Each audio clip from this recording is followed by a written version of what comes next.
would you say, like, for somebody at home who doesn't really understand the, technicalities of bikes, what is like the biggest difference to you when you go from a production bike to one of those GP chassis?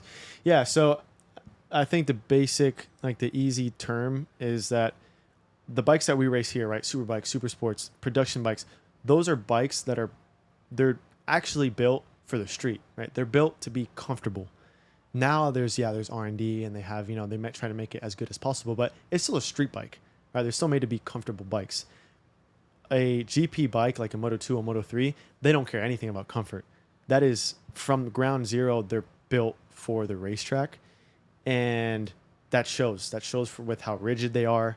That shows with just the way that the bike responds to your inputs is so different from production to a GP, right? I mean, what GPs have you ridden? I rode one at Indy. I rode the Tech 3 chassis, Moto2. Before you were born. Yeah. You were. I don't even know where you were. You weren't here. And what was your feeling with that? Yeah, it was a piece of shit. Stiff as hell. It was right? it was an absolute pile. That was a suitor. No, it was I don't even know how you call it. Tech 3 chassis. Mistral. Yeah. Oh, really? Sorry, Hervé, but this thing was a piece of shit. I chattered so much. Do you get chatter? Like on the they don't because you chatter rode so a much. KTM and a Calyx, right? And then last year the forward. Yeah, so I've gone through a few chassis. I heard the KTM and the suitor actually. But the KTM was steel chassis. No, tube. But aluminum. Tube.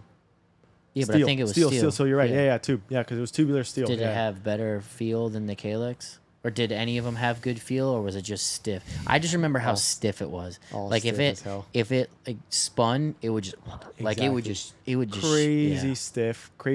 Plus, then you combine those Dunlop tires. I mean, now they're with Pirellis, which I think looks a little bit better. But you combine that, and man, you can't compare a production chassis and a GP chassis from the mini bikes to the super bikes, to the full bikes, the Moto2s, let alone a GP. I don't know how that MotoGP bike would be. Yeah. But yeah, you can't compare any of that. So would you take your Moto2 bike over your M4 bike? Like if it was the best. Like if you had to buy one, you had $1 million. Which one are you buying? You can only buy those two. Shit, that's a hard question.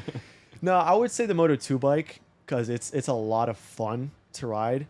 It's just when you're in the Moto2 World Championship to take not so it much fun. to find that last 9/10 to be at lap record, it's ridiculous, right? But as a fun, like I would love to try a Moto2 bike here at Barber, right? With this asphalt, that'd probably be sick.